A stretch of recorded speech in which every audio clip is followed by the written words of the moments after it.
How to let go of people and situations. Stoicism and psychology for inner peace.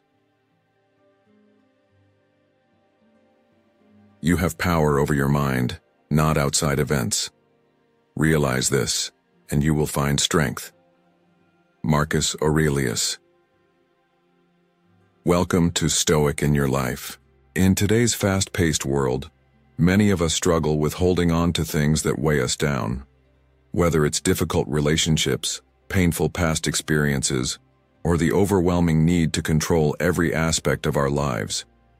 But what if letting go is the key to finding inner peace and true happiness? In this video, we'll explore the profound art of letting go using the timeless wisdom of Stoic philosophy and practical insights from modern psychology. Letting go doesn't mean you're giving up. It means you're choosing freedom. It's about releasing emotional burdens, detaching from things you can't control, and creating space for what truly matters. We'll uncover strategies to help you navigate life's challenges with clarity, balance, and resilience. From unlocking the power of detachment to setting boundaries and learning when to step back, this video will provide tools you can apply to your daily life for personal growth and peace of mind. Have you ever felt stuck or held back by something you just couldn't let go of? What steps have you taken, or are ready to take, to free yourself from emotional chains? I'd love to hear your thoughts and stories in the comments below. Share your experiences and let's create a conversation that inspires growth and connection. If you find these ideas meaningful, be sure to like this video, subscribe to the channel, and share it with someone who might benefit from these insights. Together, let's embrace the wisdom of Stoicism, learn to let go with strength, and build a life rooted in purpose, peace, and happiness. Now let's dive into the first lesson on the transformative power of detachment and begin this journey to inner peace. Lesson 1. Unlocking the power of detachment.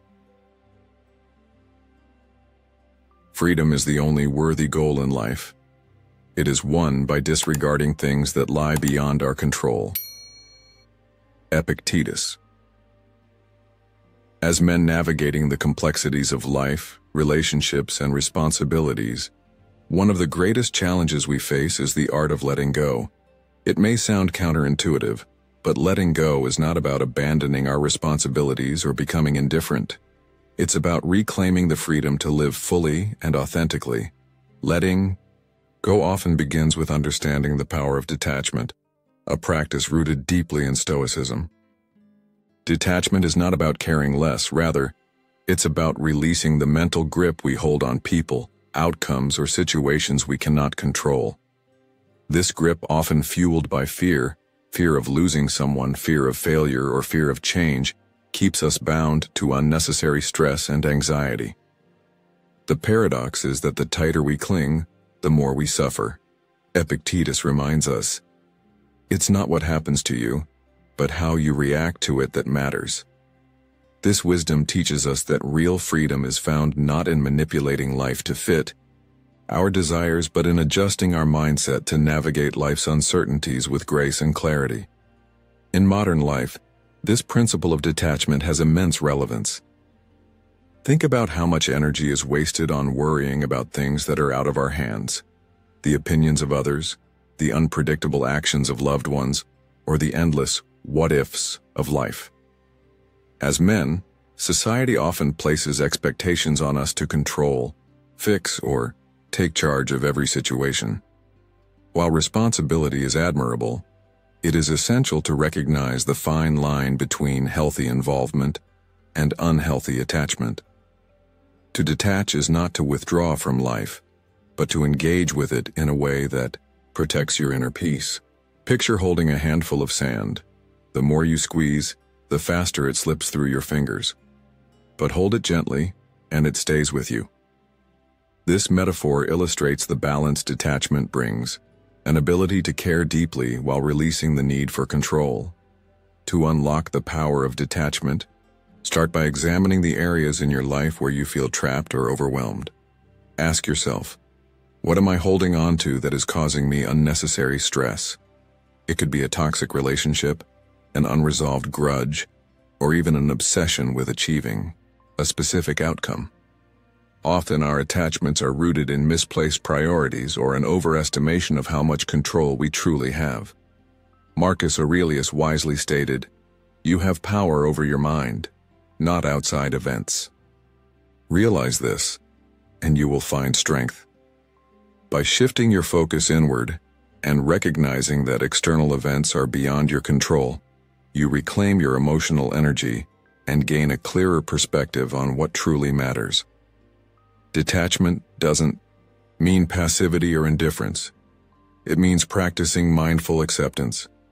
This involves recognizing the limitations of your influence and responding to challenges with a calm, deliberate mindset.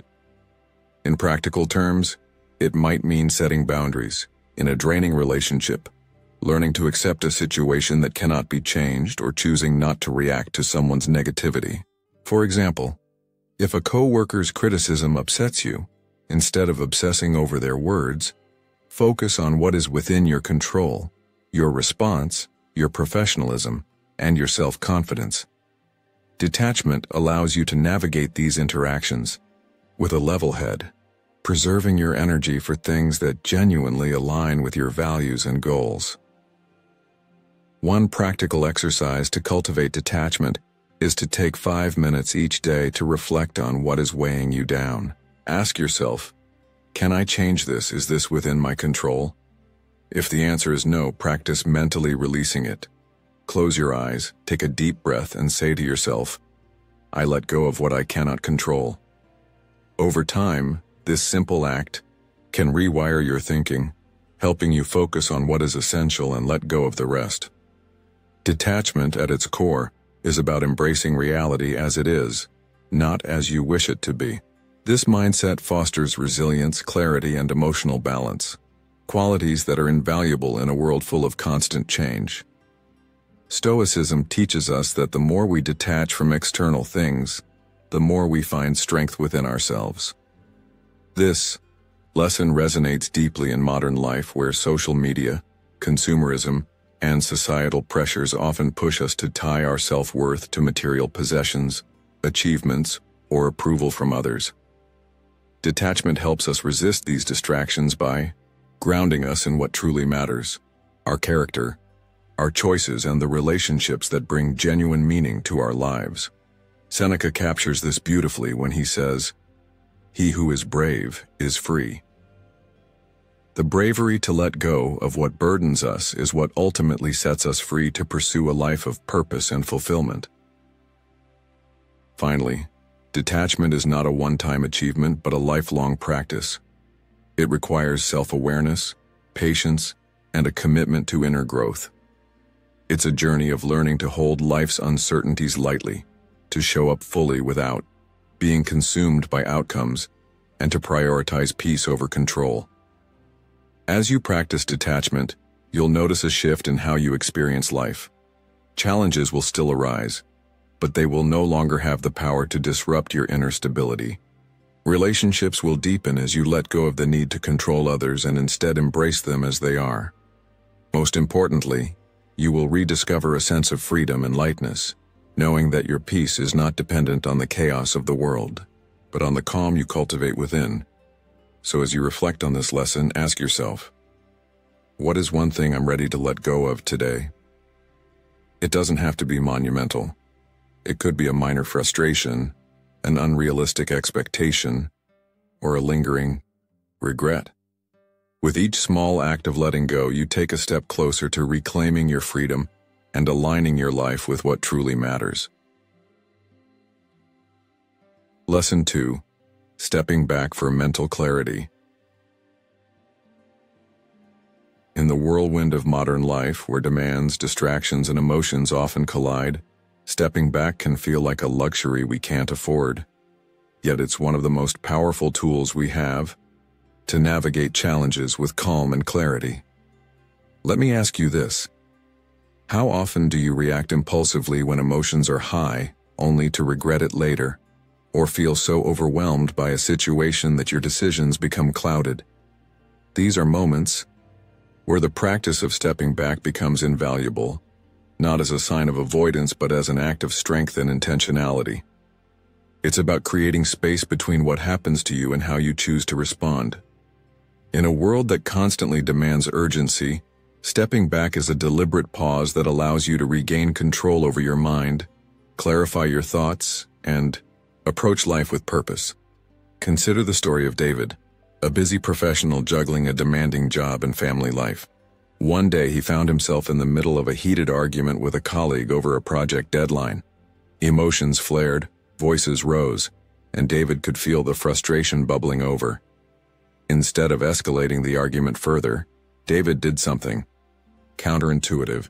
He took a step back, both literally and mentally. He excused himself from the conversation, walked outside, and took a few deep breaths. That simple pause allowed him to reflect on the bigger picture. Was this argument about the deadline, or was it about his own stress? What response aligned with the person he wanted to be? When he returned, David approached the discussion calmly and found a solution that worked for both parties. By stepping back, he turned what could have been a damaging confrontation into an opportunity for resolution and growth. How often do we give ourselves the chance to pause and gain perspective like David did? Stepping back isn't about retreating or ignoring your problems. It's about creating enough distance to see the situation clearly. When you're caught up in the intensity of a moment, everything feels urgent. Your thoughts race, your emotions spike, and it's easy to get trapped in reactive patterns. But when you pause, whether it's by taking a deep breath, going for a walk, or simply sitting in silence for a moment, you give yourself the gift of perspective. This clarity allows you to respond thoughtfully instead of reacting impulsively. As Marcus Aurelius wisely observed, the nearer a man comes to a calm mind, the closer he is to strength. It's in this calmness that you can make decisions, rooted in wisdom, not emotion. In today's fast-paced world, stepping back can take many forms, and each one is as unique as the challenges we face. For some, it's about physically removing yourself from a situation to cool off and gather your thoughts. For others, it's about journaling to process emotions or reflecting on what truly matters. A friend of mine once shared how he started incorporating the pause technique into his daily life. Every time he felt overwhelmed, whether it was from work stress, parenting challenges, or even traffic, he would pause for 10 seconds, take a deep breath, and ask himself one simple question: what's the best response here? Not the quickest, not the easiest, but the one that aligns with who I want to be.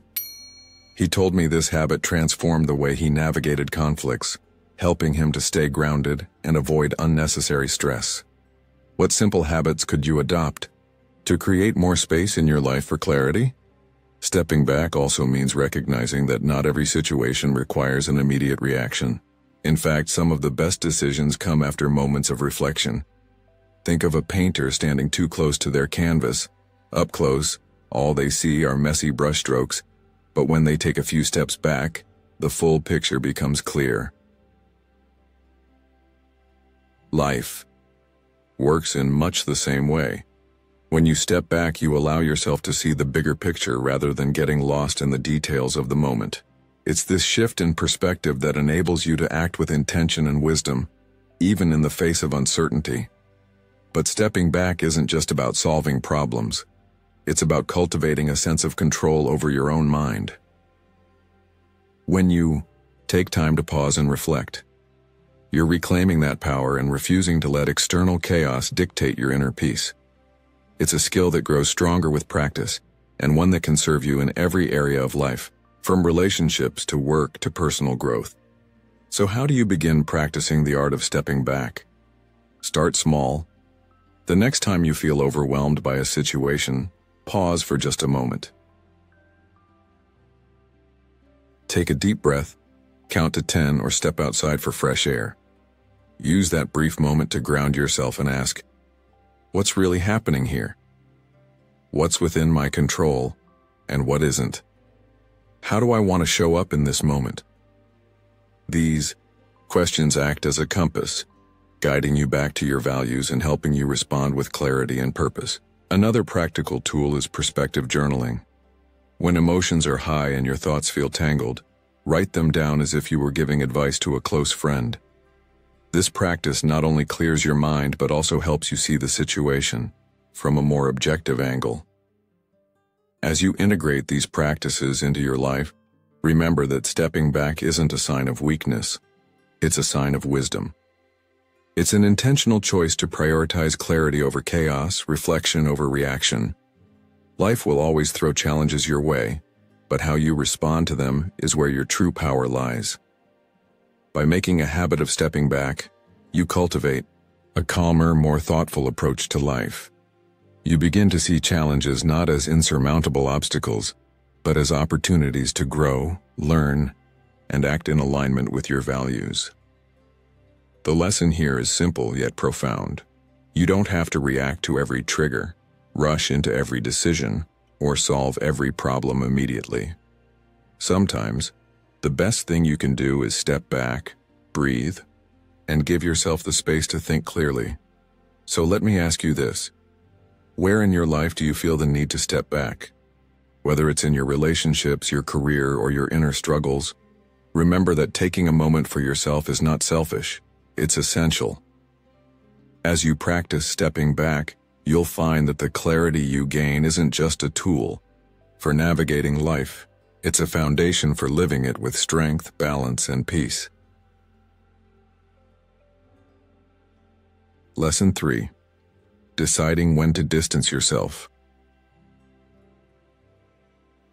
We cannot choose our external circumstances, but we can always choose how we respond to them. Epictetus. One of the most challenging decisions we face in life is knowing when to create distance between ourselves and people, situations, or habits that no longer serve us. It's a deeply personal decision, and for many, it comes with feelings of guilt, uncertainty, and even fear. You might wonder if stepping away makes you selfish, weak, or uncaring, but in reality, creating distance is often the most compassionate thing you can do, not just for yourself, but for others as well. So how do you know when it's time to take that step, and how can you do it in a way that aligns with your values and fosters inner peace? First, let's recognize that not all relationships or situations are meant to last forever. People grow, circumstances change, and what once felt fulfilling may now feel draining or even toxic. Ask yourself, is this relationship, situation, or habit helping me grow, or is it holding me back? Growth doesn't always feel comfortable, but there's a key difference between discomfort that leads to improvement and persistent negativity that leaves you feeling stuck. If something in your life consistently drains your energy, causes you stress, or diminishes your sense of self-worth, it may be time to reevaluate its role in your life. Marcus Aurelius once said, "The soul becomes dyed with the color of its thoughts." Consider how the people and environments you surround yourself with are influencing your thoughts, actions, and overall well-being. Are they lifting you up or weighing you down? Often, the hardest part of deciding to create distance is overcoming the guilt that comes with it. As human beings, we naturally value connection and often feel responsible for the happiness of those around us. You might feel obligated to stay in a draining friendship, keep a toxic family member close, or remain in a job that's eating away at your mental health because you don't want to let others down. But here's a hard truth. Staying in situations that harm your emotional well-being doesn't help anyone, least of all yourself. Epictetus reminds us, "It is impossible for a man to learn what he thinks he already knows." In other words, sometimes we must let go of the familiar to open ourselves to the lessons and opportunities that lie ahead. By creating distance, you give yourself the space to reflect, heal, and grow into the person you are meant to be. Creating distance doesn't always mean cutting ties completely or making dramatic exits. Often, it's about setting boundaries that protect your emotional health. Boundaries aren't walls. They're guidelines that help you define what you will and won't accept in your life. For example, If a friend constantly brings negativity into your conversations, you can limit the time you spend with them or gently redirect the discussion to more uplifting topics. If a work environment is causing you chronic stress, consider whether small changes like delegating tasks, setting clearer expectations, or limiting after-hours communication can make a difference. However, if the situation is truly toxic and unsalvageable, it might be time to take more decisive action, such as seeking new opportunities or respectfully ending the relationship. How do you approach setting boundaries in your own life? Have you ever considered that by saying no to one thing, you're actually saying yes to your peace, growth, and happiness? Letting go often involves an element of loss, and that can be uncomfortable. You might lose the familiarity of a long-standing relationship, the security of a stable job, or even the version of yourself that once clung to these things. It's important to acknowledge these losses and grieve them if necessary, but also to focus on what you stand to gain: peace of mind, clarity, and the opportunity to build a life that aligns with your values. Seneca once observed, "Every new beginning comes from some other beginning's end." Instead of viewing distance as abandonment, think of it as making space for new beginnings. What possibilities could open up in your life if you freed yourself from the weight of what no longer serves you? One practical way to explore whether it's time to create distance is to try a trial separation. For example, if you're unsure about a draining relationship, take a week or two to limit your interaction with that person and pay attention to how you feel. Do you feel lighter, more focused, or relieved? Or do you find yourself missing the connection and wanting to re-engage with new boundaries in place? This time of reflection can provide valuable insights into what you truly need. If the thought of distance still feels daunting, remember that creating space doesn't erase love or respect. It simply prioritizes your well-being. Ask yourself, am I staying in this situation because it aligns with my values, or because I'm afraid of what will happen if I let go? Fear-based attachment rarely leads to fulfillment, but intentional decisions rooted in self-respect and clarity do. When it comes to communication, creating distance doesn't have to involve conflict or grand declarations. In many cases, quietly and respectfully disengaging is enough. However, if the relationship is worth preserving but needs adjustment, consider having an honest conversation. Express your feelings without blame and articulate your boundaries clearly. For example, you might say, "I value our friendship, but I need to take some time to focus on my own well-being right now." By framing your decision in a way that prioritizes your needs while showing respect for the other person, you set the stage for healthier dynamics moving forward. Ultimately, deciding when to distance yourself is about honoring your own growth and well-being. It's not about blaming others or rejecting responsibility.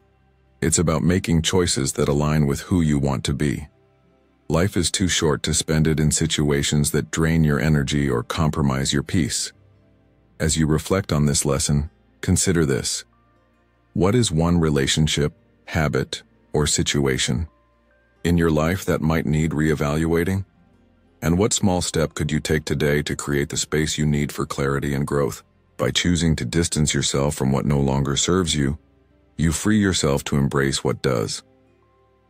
As you move forward, remember that each step you take toward protecting your peace is a step toward a life that feels lighter, freer, and more aligned with your purpose. Lesson 4. Building trust through meaningful conversations. Associate with those who will make a better man of you. Welcome those whom you yourself can improve. Seneca. Building trust is the foundation of any meaningful relationship, and trust grows through the quality of our conversations. In today's world, where interactions are often rushed, shallow, and dominated by distractions, meaningful conversations are becoming a rare and valuable gift. Trust doesn't emerge from surface-level exchanges. It's built when we listen deeply, speak honestly, and show empathy in our interactions. Let me ask you this. When was the last Time you had a conversation where you felt truly heard, understood, and valued? Such moments don't just happen by chance. They require intention, presence, and effort. And they have the power to transform not only our relationships, but also our sense of connection and purpose. Trust begins with creating a safe space for open dialogue, a space where both you and the other person feel seen and respected. In Stoic philosophy, the idea of mutual improvement in relationships was highly valued. As Seneca highlights, a meaningful conversation is not about proving who's right or solving someone's problems immediately. It's about being present, validating emotions, and showing genuine interest in the other person's experience. Too often we listen with the intent to reply rather than to understand. When we interrupt, offer unsolicited advice, or judge someone's feelings, we unintentionally erode trust. Instead, practice active listening, focus on their words, observe their emotions, and respond with empathy. For example, when a friend shares their struggles, instead of jumping to solutions, you could say, "That sounds really challenging. How can I support you right now?" Such small shifts in your responses can make a world of difference in deepening trust. In modern life, meaningful conversations are more necessary than ever. Many men, particularly in the 30-65 age group, face unique challenges, balancing careers, family responsibilities, and personal growth while often feeling isolated or pressured to suppress their emotions. This cultural expectation of Stoicism, the idea of being unshakable at all times, can ironically hinder the ability to engage in vulnerable conversations, which are essential for building trust. However, vulnerability is not weakness. It is the foundation of connection. Brené Brown, a renowned researcher, says it best: vulnerability is the birthplace of love, belonging, and joy. When you share your true thoughts and feelings, you invite others to do the same, creating a bond that strengthens relationships and fosters mutual respect. Let's consider a relatable story. Mark, a father in his 40s, felt increasingly distant from his teenage son. Conversations between them had become brief and transactional, revolving around chores or schoolwork, leaving little room for connection. Frustrated but determined, Mark decided to try something different.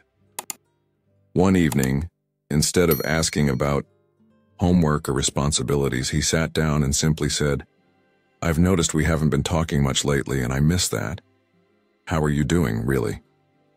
At first, his son hesitated, unsure how to respond. But Mark's honesty and willingness to listen without judgment opened the door to a heartfelt conversation that revealed his son's struggles with friendships and self-doubt.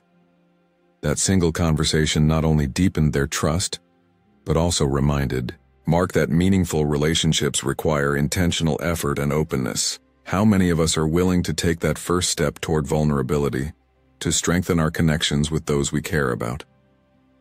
To foster meaningful conversations, it's crucial to approach interactions with curiosity and patience. Ask open-ended questions that encourage the other person to share their thoughts and feelings, such as, "What's been on your mind lately?" or "What's something you've been excited about recently?" Avoid making assumptions or rushing to conclusions, as these habits can shut down dialogue and create barriers. Instead, reflect on what the other person is saying by paraphrasing or summarizing their points, which shows that you value their perspective. For example, if a colleague shares concerns about a project, you might respond, "It sounds like you're feeling overwhelmed by the deadlines. Is there a way I can help lighten the load?" These small gestures of understanding can create a ripple effect of trust, encouraging others to open up more freely in the future. Another important aspect of meaningful conversations is balancing speaking and listening.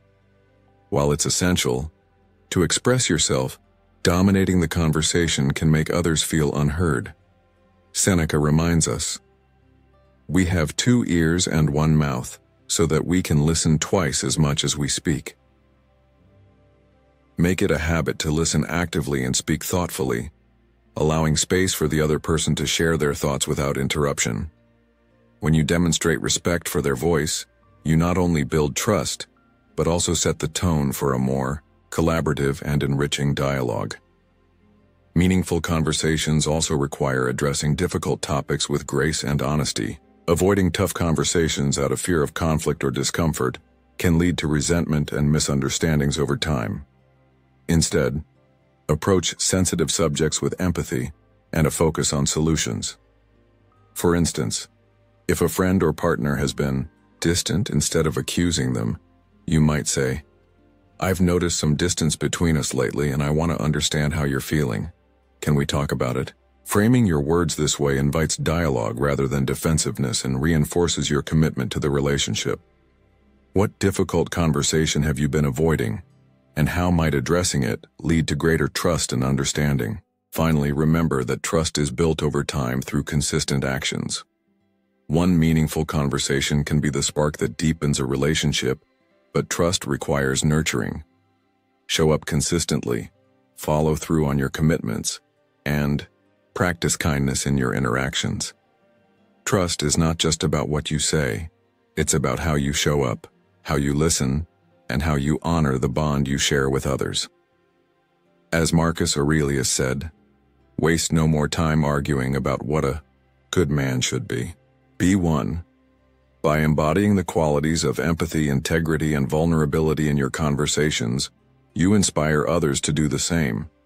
So, as you reflect on the relationships in your life, ask yourself, am I creating space for meaningful conversations? Or am I rushing through interactions without truly connecting? What is one small change you can make today to deepen trust with someone you care about?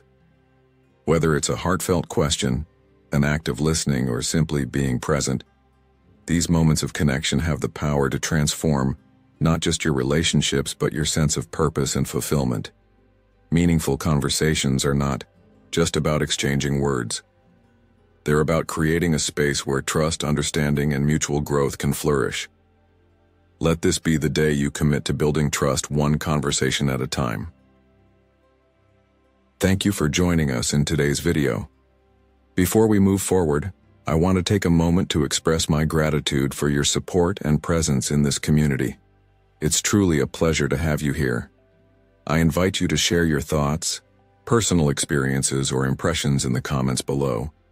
If you're not sure what to say, you can simply comment, "I am a newbie." If you're just starting with us, or "I am Stoic." If you've been part of our journey for a while, your engagement means the world to us and inspires us to keep creating meaningful content. Now let's continue this journey together and embrace the wisdom of Stoicism for a life of clarity and peace. Shall we? Lesson 5.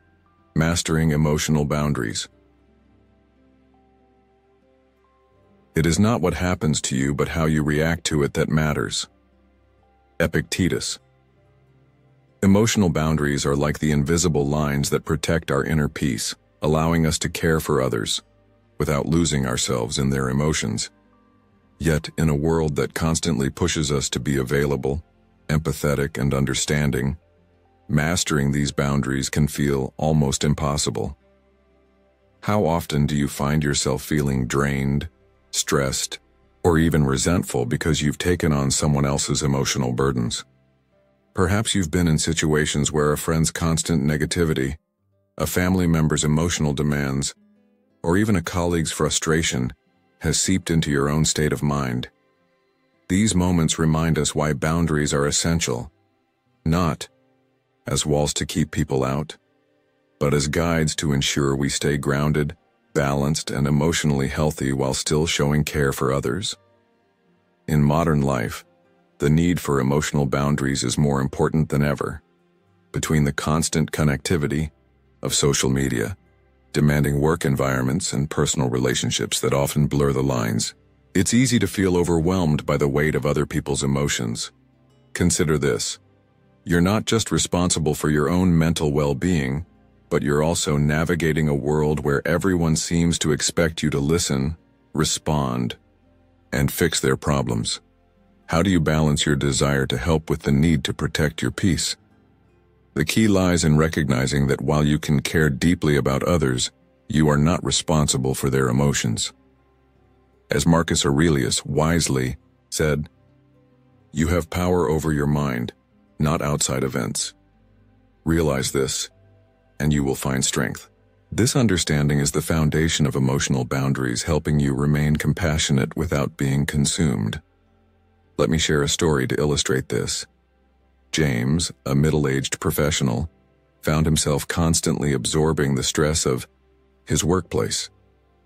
A colleague who was always complaining about management would corner him during lunch breaks, venting for hours while James sat there nodding sympathetically.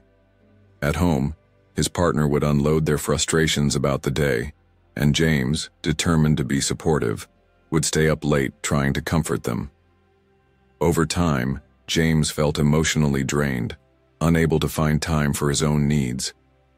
He realized he had become a sponge for everyone else's emotions, and it was taking a toll on his mental health. One day, after reflecting on the constant fatigue and frustration he was feeling, James decided to set boundaries. When his colleague began venting, he kindly but firmly said, "I understand you're going through a lot, but I need to take some time for myself during lunch to recharge."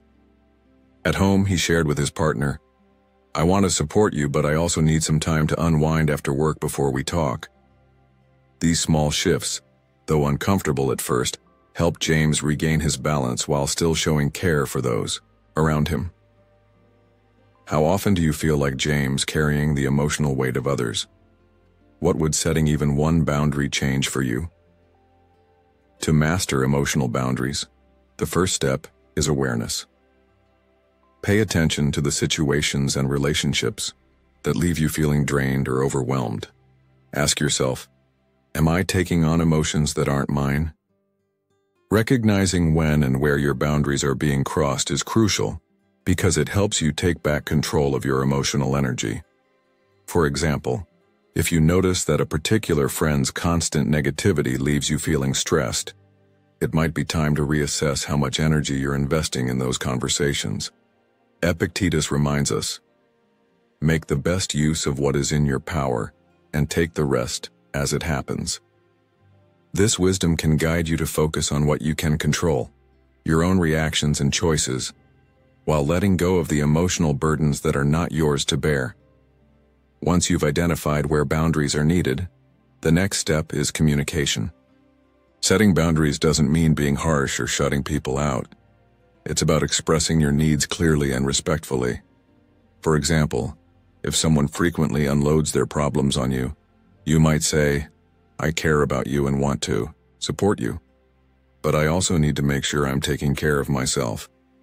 Can we keep our conversations a bit shorter?" This approach shows empathy while also asserting your limits. Remember, boundaries are not about pushing people away. They're about preserving your well-being so you can show up as your best self in your relationships. Visualization can also be a powerful tool for maintaining emotional boundaries. When you find yourself in a situation where emotions are running high, try mentally picturing a protective barrier around yourself, one that allows you to empathize without absorbing the other person's feelings. This mental practice reinforces the idea that while you can care, you don't have to carry. For instance, if a coworker is venting about a problem that has nothing to do with you, remind yourself, this is their emotion, not mine. I can listen, but I don't have to fix it. It's also essential to remember that boundaries need reinforcement over time. Not everyone will respect your limits immediately, and some might even push back or test them. Stay consistent. The more you honor your boundaries, the more others will learn to respect them, and the more you'll respect yourself. Ask yourself, am I sacrificing my emotional well-being to support others? If the answer is yes, it's time to reevaluate. As Seneca said, "No man is free who is not a master of himself." Mastering your emotional boundaries is an act of self-respect that frees you from being controlled by external chaos.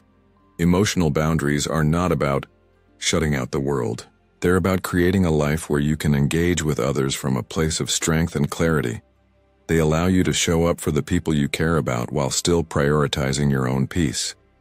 By practicing awareness, clear communication, and consistent reinforcement, you can master the art of emotional boundaries and live with greater balance and resilience. So let me leave you with this question. What is one boundary you can set today to protect your emotional energy? Remember, the strength of your boundaries reflects the strength of your self-respect, and by honoring them, you create space for a calmer, more intentional life. As you move forward, keep in mind that setting boundaries is not selfish. It's necessary for building relationships that are rooted in mutual respect, understanding, and care. Lesson 6. Weighing the outcomes of separation. We suffer more often in imagination than in reality. Seneca. Separation, whether from people, environments, or situations, can be one of the most challenging decisions we face. It requires us to confront uncertainty, discomfort, and fear of change. But it's also one of the most liberating steps we can take when something no longer aligns with our values or supports our well-being. Letting go doesn't always mean losing something. It often means making room for growth, peace, and clarity. Have you ever found yourself stuck in a situation that drains your energy, yet you hesitate to leave because you fear what might happen if you do? It's a common struggle, one that can trap us in cycles of frustration and unhappiness. Today we'll explore how to weigh the outcomes of separation and make intentional, value-driven decisions that lead to a more fulfilling life. Separation begins with awareness and self-reflection. Ask yourself, is this relationship, job, or habit helping me grow, or is it holding me back? Growth isn't always comfortable, and it's important to differentiate between temporary discomfort that leads to progress and persistent negativity that drags you down.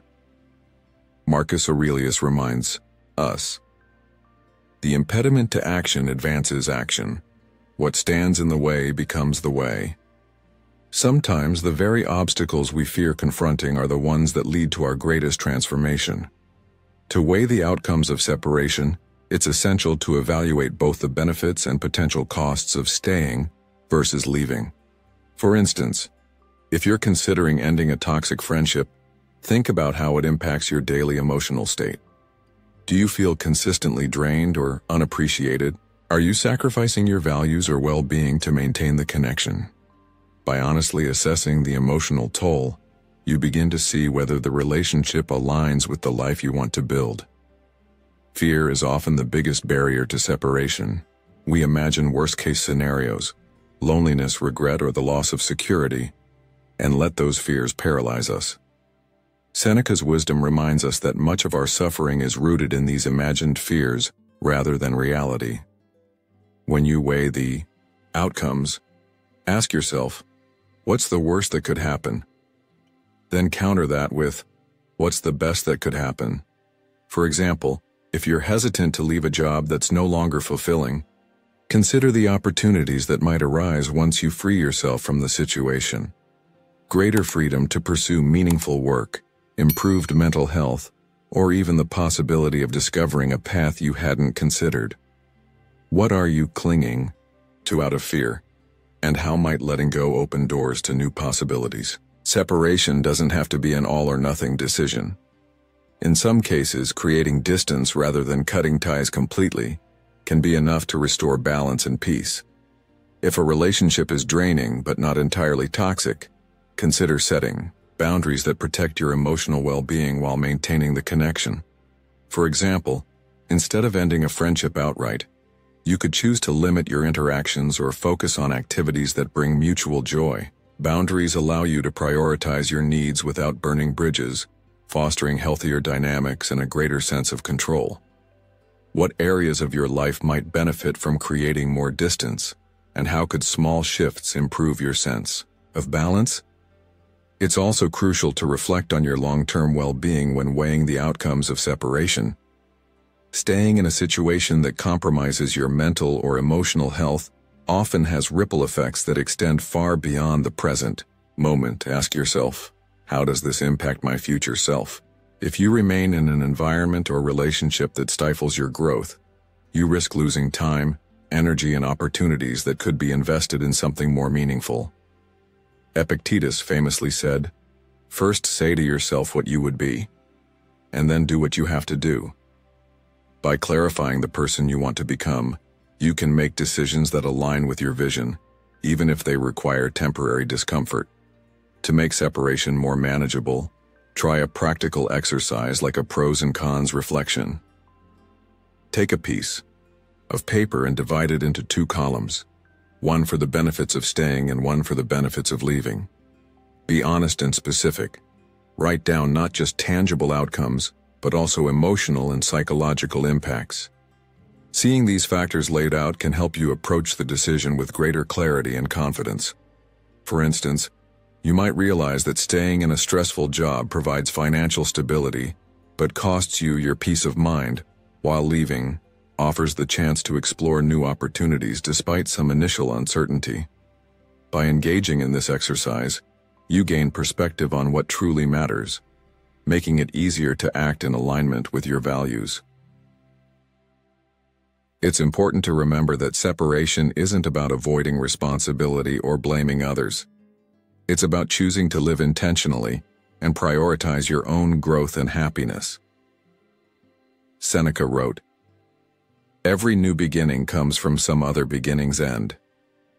Letting go of what no longer serves you creates space for what does: healthier relationships, better opportunities, and a deeper connection to yourself. Separation may come with losses, but it also brings freedom to align your life with what truly matters. What are you ready to let go of today to make room for something better? As you consider the outcomes of separation, keep in mind that the process takes courage, patience, and self-compassion. Allow yourself to grieve the loss if necessary, but don't let fear prevent you from moving forward. Each step you take toward creating distance from what drains you is a step toward reclaiming your energy and focus. So, let me leave you with this question. What's one decision you've been putting off because you're afraid of the consequences? Remember, the quality of your life depends on the quality of your choices. By weighing the outcomes of separation with honesty and clarity, you empower yourself to build a life of purpose, peace, and resilience. As Marcus Aurelius reminds us, you have power over your mind, not outside events. Realize this and you will find strength. Let this wisdom guide you as you navigate the paths of letting go, knowing that every act of separation is also an act of self-respect and a step toward greater freedom. Lesson 7. Detoxing from social media. Beware the barrenness of a busy life. Socrates. Social media has become an inescapable part of modern life, offering endless streams of connection, information, and entertainment. Yet, beneath its glossy surface lies a growing challenge: overstimulation, distraction, and a sense of comparison that can leave us feeling drained, anxious, and unfulfilled. Detoxing from social media is not about abandoning it entirely, but about reclaiming control over how we engage with it. Have you ever found yourself endlessly scrolling, only to realize hours have passed with little to show for it? Or felt your mood sour after seeing someone's highlight reel and comparing it to your own life? These experiences are not uncommon, and they point to the subtle ways social media can erode our mental clarity and emotional well-being if left unchecked. Detoxing is an act of self-care, a way to reconnect with what truly matters, and a step toward a more peaceful, intentional life. The first step in detoxing from social media is understanding its impact on your mind. Marcus Aurelius wrote, "The soul becomes dyed with the color of its thoughts." The constant barrage of curated images, sensational headlines, and unsolicited opinions can shape your mindset in ways you may not even realize. For many, social media creates a cycle of comparison and inadequacy, where someone else's success, happiness, or lifestyle becomes a yardstick for measuring your own worth. This can lead to feelings of envy, self-doubt, and dissatisfaction, despite the fact that much of what we see online is curated and far from reality. Social media also fosters a sense of urgency, where notifications and updates pull you away from the present moment, leaving you scattered and distracted. How often do you find yourself checking your phone in the middle of a conversation, during work, or even while trying to relax? These habits, though small, add up over time, taking you away from meaningful connections and moments of stillness. One of the most effective ways to begin a social media detox is to identify your triggers and patterns. Ask yourself, when and why do I turn to social media? Is it out of boredom, stress, or a desire to escape? Understanding the motivations behind your usage can help you replace these habits with healthier alternatives. For instance, if you find yourself scrolling when you're bored, consider engaging in an activity that stimulates your mind or body, like reading, exercising, or pursuing a hobby. If stress drives you to social media, try mindfulness practices, like deep breathing or journaling to help you process your emotions without reaching for your phone. As Epictetus advised, "No man is free who is not master of himself." By taking control of your impulses, you free yourself from the grip of digital distractions. Setting boundaries is another key aspect of detoxing. In a world that thrives on constant connectivity, creating intentional limits on your social media use can feel liberating. Consider scheduling specific times to check your accounts rather than leaving them open-ended throughout the day. For example, you might decide to spend 15 minutes in the morning and 15 minutes in the evening catching up on updates, leaving the rest of your day free for more focused activities. You can also try turning off non-essential notifications, which often pull you into the endless loop of checking your phone. Boundaries aren't about restriction, they're about reclaiming your time and attention for the things that truly matter. What could you accomplish with the extra hours freed from mindless scrolling? How might your relationships deepen if you were fully present during conversations? Another powerful strategy for a social media detox is curating your digital environment. Just as you wouldn't invite negativity into your home, you can choose to filter what appears on your feed. Unfollow accounts that leave you feeling anxious, inadequate, or drained and replace them with content that inspires, educates, or uplifts you. For example, follow pages that align with your personal growth goals such as Stoic philosophy, wellness tips, or meaningful hobbies. By consciously choosing what you consume, you create a digital space that nurtures your well-being rather than detracting from it. As Seneca said, "Associate with those who will make a better man of you." This applies not only to the people in your life, but also to the content you engage with online. For those who want to take their detox further, consider a complete break from social media for a set period. Start with a 24-hour detox and gradually extend it to a weekend, a week, or even a month. During this time, focus on offline activities that bring you joy and fulfillment, such as spending time in nature, connecting with loved ones, or pursuing a creative passion. Reflect on how you feel during this break. Do you notice greater clarity, reduced stress, or more meaningful connections? Many people find that stepping away from social media helps them rediscover the richness of real-life experiences, reminding them of the value of presence and simplicity. What might you learn about yourself if you gave yourself permission to disconnect? The ultimate goal of a social media detox isn't to eliminate it entirely, but to create a healthier, more intentional relationship with it. Social media can be a powerful tool when used mindfully. It can connect you with like-minded individuals, provide valuable resources, and offer moments of entertainment and inspiration. However, without boundaries, it can easily become a source of stress and distraction. By taking steps to detox, you're not rejecting the digital world but choosing to engage with it on your terms. As you reflect on your relationship with social media, ask yourself, am I using it intentionally, or is it using me? This simple question can guide you toward a more balanced and fulfilling approach. Detoxing from social media is about reclaiming your attention, energy, and focus for what truly matters. It's about recognizing that your worth is not defined by likes, comments, or comparisons, but by the authenticity and purpose with which you live your life. As you embark on this journey, remember the words of Marcus Aurelius. You have power over your mind, not outside events. Realize this, and you will find strength. Take that power back today, one mindful step at a time, and create a life where peace, clarity, and connection are no longer overshadowed by the noise of the digital world. Lesson 8. Prioritizing your core needs. He who is not content with what he has would not be content with what he would like to have. Socrates. In the whirlwind of modern life, it's easy to lose sight of what truly matters. Between the demands of work, the pull of social obligations, and the endless noise of digital distractions, your core needs, the things that truly nourish your emotional, mental, and spiritual well-being, often get pushed aside.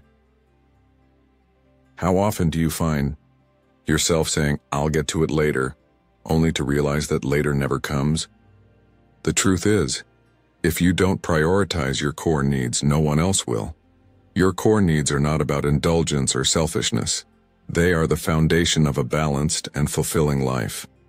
Without them, you can easily find yourself overwhelmed, disconnected, and running on empty. Prioritizing your core needs begins with identifying what they are. Ask yourself, what genuinely brings me peace, joy, and a sense of purpose? For some, it might be quality time with loved ones, engaging in creative expression, or simply getting enough rest. For others, it could be spending time in nature, pursuing a personal passion, or setting aside quiet moments for self-reflection. These needs are deeply personal and vary from person to person, but they all share one thing in common. They replenish your energy and ground you in what truly matters. As Marcus Aurelius wisely observed, you have power over your mind, not outside events. Realize this, and you will find strength. By focusing on your core needs, you reclaim control over your life and align your actions with what brings you fulfillment. Consider the story of Mark, a 45-year-old father and business owner who spent years prioritizing everything but his core needs.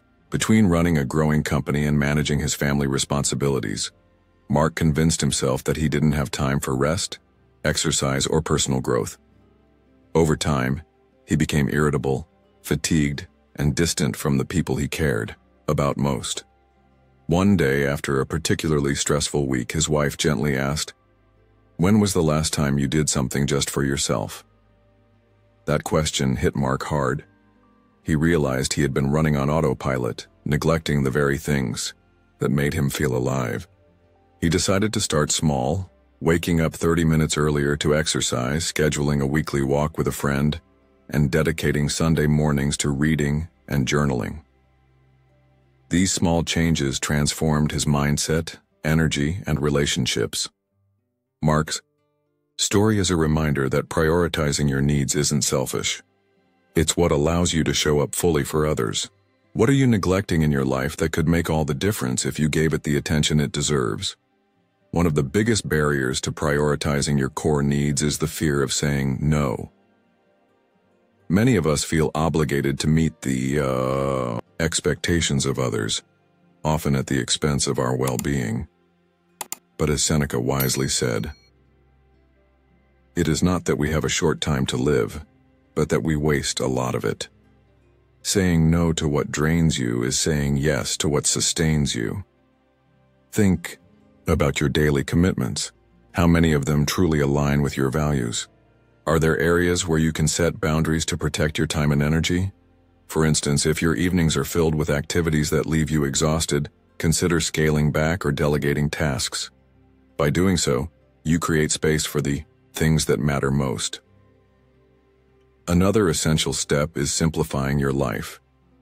In a culture that glorifies busyness and multitasking, it's easy to equate doing more with being more.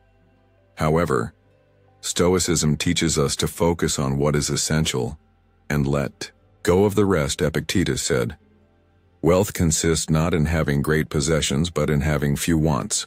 This isn't about rejecting ambition but about ensuring that your efforts align with your priorities. Start by evaluating where your time and energy are going. Are you pursuing goals that truly fulfill you, or are you caught up in societal pressures to achieve more? Simplifying doesn't mean settling. It means removing the distractions that prevent you from fully engaging with your core needs. Practical strategies can help you prioritize your core needs, even in the midst of a busy life. Start by scheduling time for yourself, just as you would for an important meeting or appointment. Treat this time as sacred and non-negotiable. For example, if physical health is a core need, commit to a daily walk or workout no matter how small.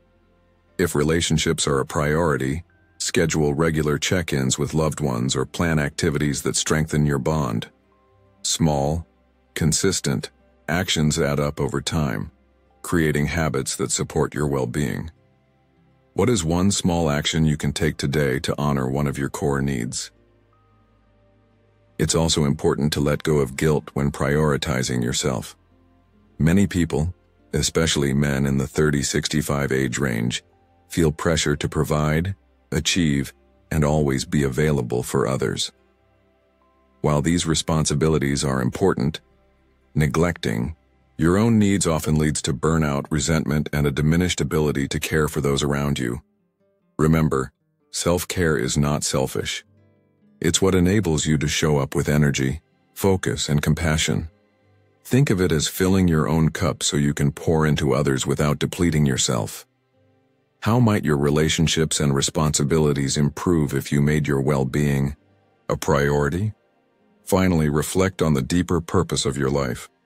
When you align your daily actions with your core needs, you not only enhance your well-being, but also live with greater intention and meaning. Marcus Aurelius reminds us, "Waste no more time arguing what a good man should be. Be one." This wisdom calls us to action, to prioritize what truly matters and let go of the distractions that pull us away from our purpose.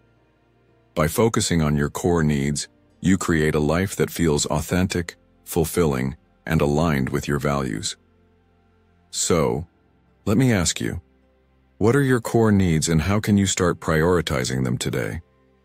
Whether it's carving out time for rest, pursuing a passion, or simply spending meaningful moments with loved ones, the choices you make today shape the quality of your life tomorrow. Remember, life isn't about doing more, it's about doing what matters. By prioritizing your core needs, you not only nurture your own well-being, but also set an example for those around you, showing that true strength lies in living with balance and intention. Take the first step today. Your future self will thank you. What is one thing in your life that you feel ready to let go of? Something that no longer serves your growth or peace of mind? If you've already started this journey, what has helped you the most in letting go? If you're not sure how to comment, feel free to simply share, "I'm ready to let go," or "I'm on the journey to inner peace." Your words can inspire others, and your presence means so much to us. Let's start a meaningful conversation in the comments below. Lesson 9. Embracing gratitude in the present moment. Do not dwell in the past, do not dream of the future, concentrate the mind on the present moment. Buddha. In a world that constantly pushes us to want more success, more possessions, more recognition, it's easy to fall into the trap of focusing on what's missing rather than what's already present. This endless pursuit often leaves us feeling dissatisfied, restless, and disconnected from the life we're living right now. Embracing gratitude in the present moment is one of the most powerful ways to break free from this cycle, helping us to shift our perspective from lack to abundance and from striving to being. Have you ever paused to appreciate the small things in your life? A moment of laughter, the warmth of the sun on your skin, or even the strength you've shown during difficult times? If not, you're not alone. Many of us move so quickly through our days that we forget to acknowledge the gifts that are already within reach. Gratitude isn't about ignoring challenges or pretending everything is perfect. It's about finding the good that exists, even amidst difficulties. Gratitude begins with a conscious decision to notice and appreciate what you already have. Marcus Aurelius wrote, "When you arise in the morning, think of what a privilege it is to be alive, to think, to enjoy, to love." This simple act of reflection can transform your outlook, shifting your attention away from what's wrong or missing to what's meaningful and beautiful. For example, instead of fixating on the stress of your job, you might feel gratitude for the opportunity to provide for your family. Instead of dwelling on a mistake you made, you can be thankful for the lesson it taught you. Gratitude doesn't erase life's imperfections, but it helps us focus on what's within our control, our mindset. How often do you take a moment to reflect on what's going well in your life, no matter how small it may seem? This practice not only enhances your emotional resilience, but also deepens your appreciation for the people, experiences, and opportunities around you. Let me share a story to illustrate this. Tom, a 50-year-old entrepreneur, had spent decades chasing career success, climbing the ladder, and accumulating material wealth.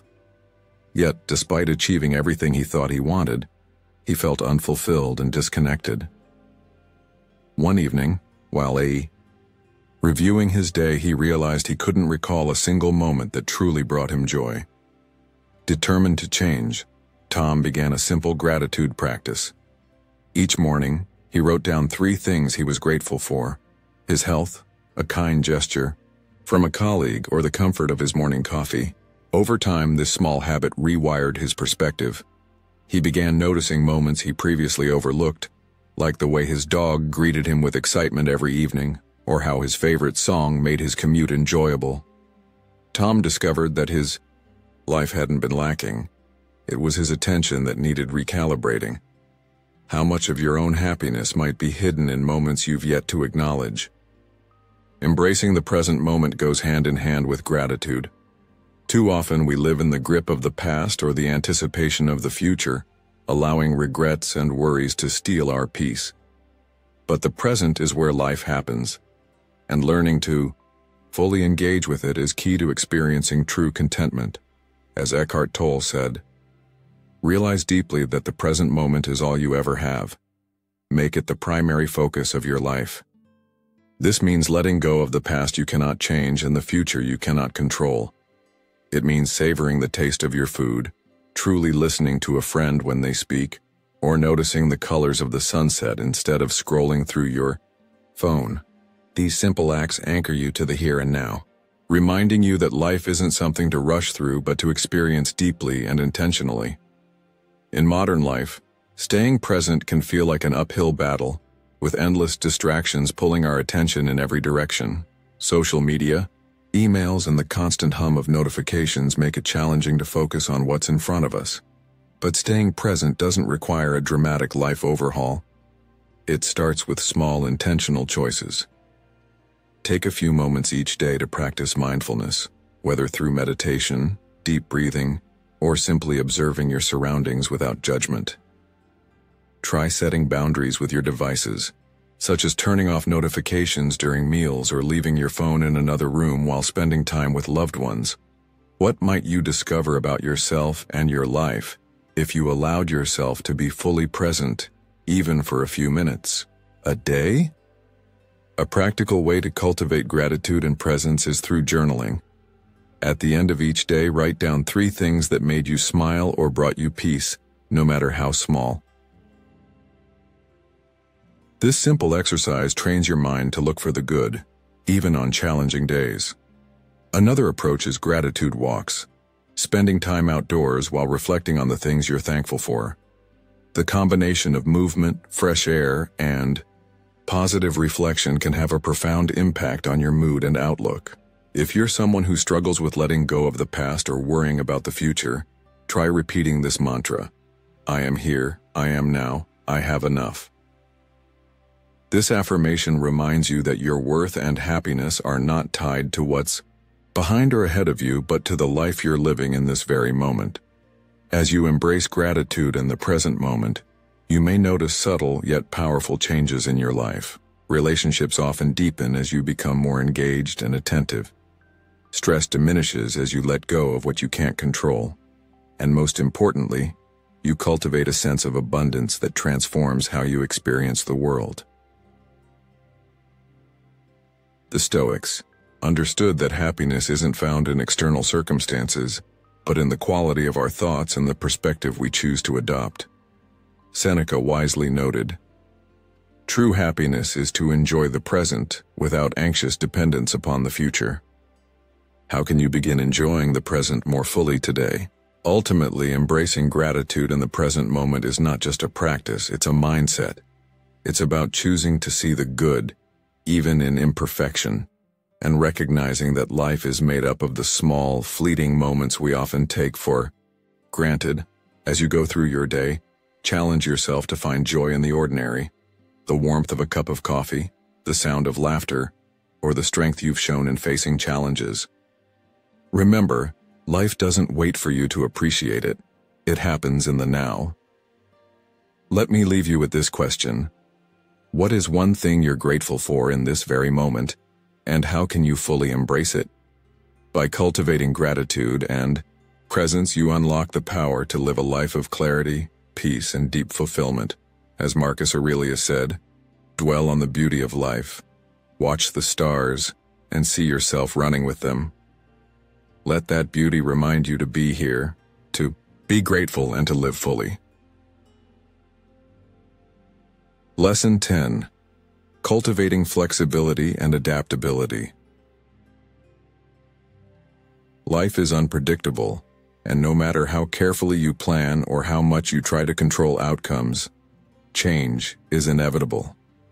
In these moments of uncertainty, your ability to adapt and remain flexible determines whether you grow or suffer. Flexibility isn't about giving up your goals or lowering your standards. It's about learning to adjust your approach, embrace challenges with resilience, and find opportunities for growth in every setback. Have you ever found yourself clinging so tightly to a plan or expectation that when things didn't go your way, you felt frustrated, defeated, or even paralyzed? If so, you're not alone. Many of us resist change because it's uncomfortable. It disrupts our sense of stability and control. But as Marcus Aurelius reminds us, the impediment to action advances action. What stands in the way becomes the way. This wisdom teaches us that obstacles are not barriers but opportunities to strengthen our adaptability and thrive, even in the face of life's unpredictability. Cultivating flexibility starts with shifting your mindset. Instead of viewing change as a threat, see it as an opportunity for growth. When life doesn't go as planned, ask yourself, what can I learn from this? How can I use this challenge to grow stronger or wiser? For example, if a job opportunity falls through, it may lead you to explore a career path you hadn't considered, but that ultimately aligns more closely with your passions. Or if a relationship ends, it might give you the space to reflect on what truly matters to you in a partnership. By shifting your perspective, you move from a place of resistance to one of curiosity and possibility. As Seneca said, difficulties strengthen the mind as labor does the body. Each challenge you face is a chance to develop greater resilience and inner strength. A powerful way to cultivate adaptability is by practicing emotional resilience. When unexpected changes occur, it's natural to feel fear, frustration, or disappointment. But rather than letting these emotions control you, take a moment to pause, acknowledge how you feel, and then refocus on what's within your control. For instance, if a project at work takes an unexpected turn, instead of dwelling on what went wrong, shift your attention to finding a solution or adapting to the new direction. Emotional resilience doesn't mean suppressing your feelings. It means processing them in a healthy way while staying grounded and clear-headed. Epictetus reminds us, make the best use of what is in your power and take the rest as it happens. This advice underscores the importance of focusing your energy on what you can influence while letting go of the rest. In modern life, where change often feels constant, flexibility also means being open to new perspectives and approaches. How often do you find yourself stuck in rigid patterns of thinking or insisting that things must be done a certain way? This rigidity can create unnecessary stress and limit your ability to see alternative solutions. Instead, try approaching challenges with a beginner's mindset, one that's open to learning and experimentation. For example, if a long-standing routine is no longer serving you, be willing to try something different even if it feels unfamiliar at first. Whether it's adopting new technology, changing your fitness regimen, or rethinking how you manage your time. Flexibility allows you to adapt to changing circumstances without losing sight of your goals. What areas of your life might benefit from a fresh perspective or a willingness to try something new? Another key to adaptability is learning to let go of what no longer serves you. Sometimes, we hold on to habits, relationships, or expectations out of fear of change, even when they're causing more harm than good. Letting go doesn't mean failure. It means making space for growth and aligning your life with your values. For instance, if a particular job or friendship has become toxic, it may be time to step back and reevaluate its place in your life. As Lao Tzu said, "When I let go of what I am, I become what I might be." By releasing what weighs you down, you free yourself to embrace new opportunities and possibilities. A practical framework for navigating change is the 3 A's approach: accept, assess, and adapt. First, accept that change has occurred. Resisting reality only prolongs your frustration and keeps you stuck. Next, assess the situation by asking yourself what options are available and what's within your control. Finally, adapt by choosing the best course of action based on your assessment. This method not only helps you respond thoughtfully to change, but also builds confidence in your ability to handle life's uncertainties. Lesson 11. Fostering empathy and generosity. No act of kindness, no matter how small, is ever wasted. Aesop. In a world that often emphasizes individual success and self-interest, the virtues of empathy and generosity can sometimes feel overlooked or undervalued. Yet these qualities have the power to transform not only your relationships but also your own sense of fulfillment and inner peace. Empathy is the ability to understand and share the feelings of others, while generosity is the act of giving, whether it's your time, energy, kindness, or resources, without expecting anything in return. Together, they create a cycle of connection and positivity that uplifts everyone involved. Let me ask you, when was the last time you truly listened to someone without judgment or offered help simply because it felt right? Not because you expected recognition? These moments may seem small, but they have a profound impact on your life and the lives of those around you. Fostering empathy starts with being present.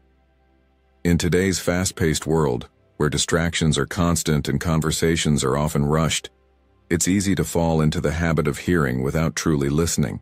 But real empathy requires more than passive acknowledgement. It demands your full attention and a willingness to step into someone else's perspective. Marcus Aurelius wrote, "Whenever you are about to find fault with someone, ask yourself the following question: what fault of mine most nearly resembles the one I am about to criticize?" This wisdom invites us to replace judgment with understanding, recognizing that we all have our struggles and flaws. For example, if a colleague seems irritable or uncooperative, instead of reacting defensively, pause and consider what might be driving their behavior. Are they stressed, overwhelmed, or dealing with challenges you can't see? By approaching the situation with curiosity and compassion, you not only diffuse tension but also create an opportunity for deeper connection. Generosity, like empathy, begins with intention.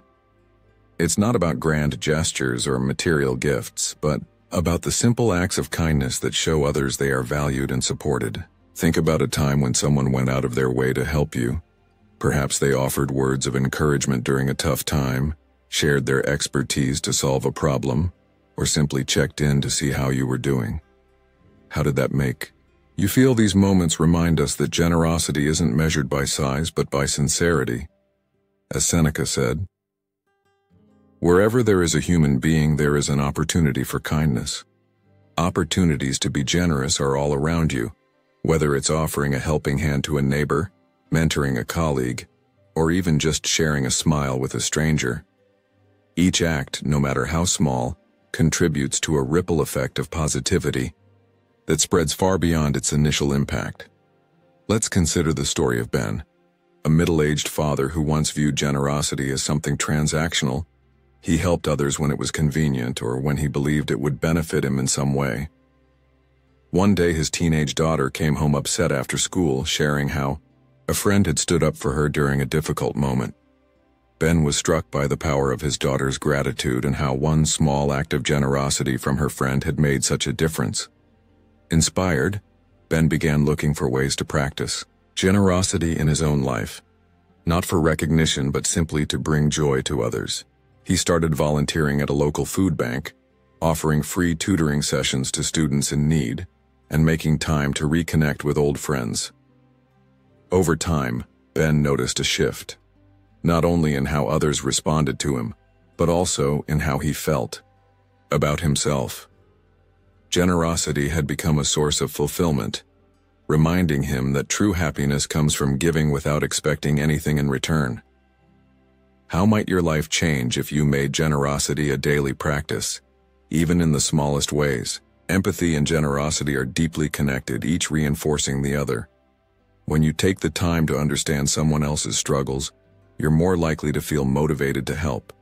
And when you act generously, you open the door to greater understanding and trust. This creates a cycle of mutual respect and support that strengthens relationships and fosters a sense of community. However, it's important to remember that empathy and generosity must be balanced with self-care. You cannot pour from an empty cup, and if you neglect your own needs, you risk burnout or resentment. Practicing self-compassion is essential. It allows you to show up fully for others without sacrificing your own well-being. As the Dalai Lama said, "If you want others to be happy, practice compassion. If you want to be happy, practice compassion." Lesson 12. Nourishing your mind and body. A sound mind and a sound body is a short but full description of a happy state in this world. John Locke. In the constant demands of modern life, it's easy to neglect the most fundamental aspects of our well-being, our mind and body. We often prioritize external achievements over internal health, believing that success will bring us happiness, only to find ourselves exhausted, overwhelmed, and disconnected. But the truth is, no matter how much you accomplish, it means little if you lack the physical vitality and mental clarity to enjoy it. Nourishing your mind and body isn't a luxury. It's a necessity for living a balanced, resilient, and meaningful life. Have you ever found yourself pushing through your days on autopilot, feeling tired but never truly rested, or mentally busy but unfulfilled? This is a sign that your mind and body are asking for your attention, and by honoring their needs, you create a foundation for thriving in all areas of your life. Taking care of your body starts with recognizing it as your most valuable asset, not just a vessel to carry you through tasks, but a dynamic system that supports every aspect of your existence.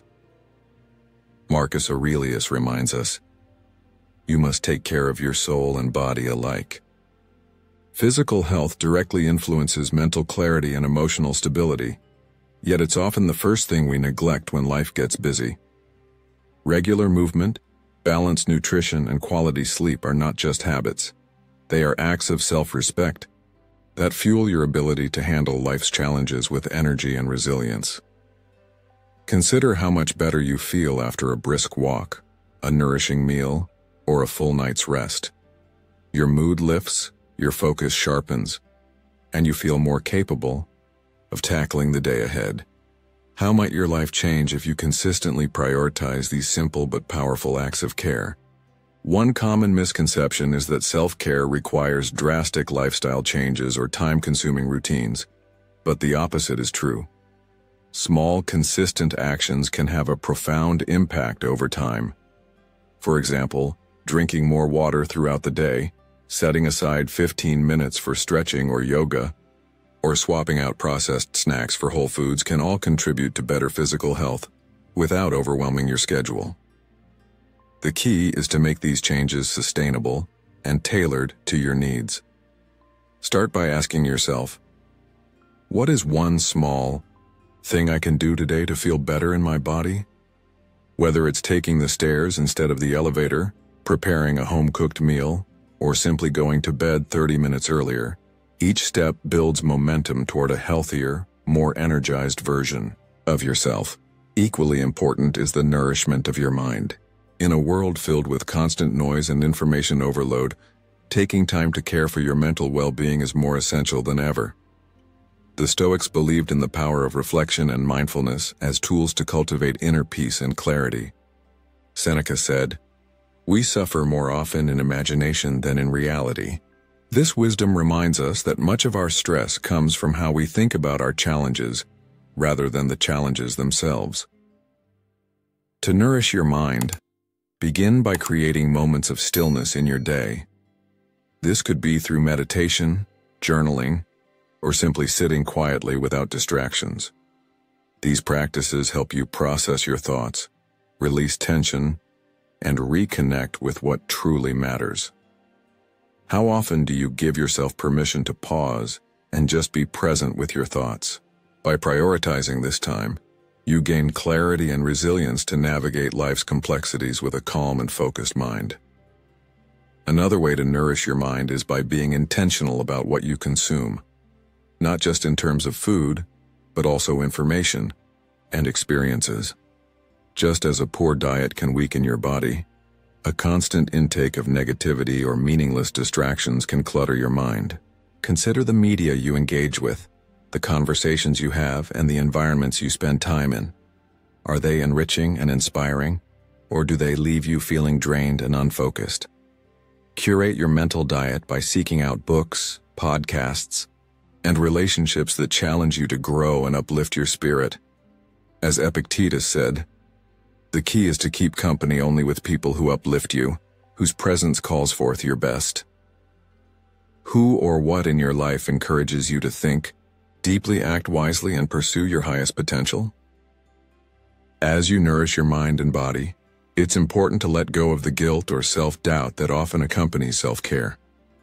Many people feel that prioritizing themselves is selfish or indulgent, especially when juggling responsibilities to others. But the reality is, you can't pour from an empty cup. By taking care of yourself, you enhance your ability to care for others and show up fully in your roles as a partner, parent, friend, or professional. Think of it this way. When you invest in your well-being, you're not just improving your own life. You're creating a ripple effect of positivity that touches everyone around you. How might your relationships, productivity, and overall happiness improve if you consistently made your health and peace of mind a priority? In the end, nourishing your mind and body is about creating a life of balance, vitality, and purpose. It's about treating yourself with the same care and respect you would offer to someone you love.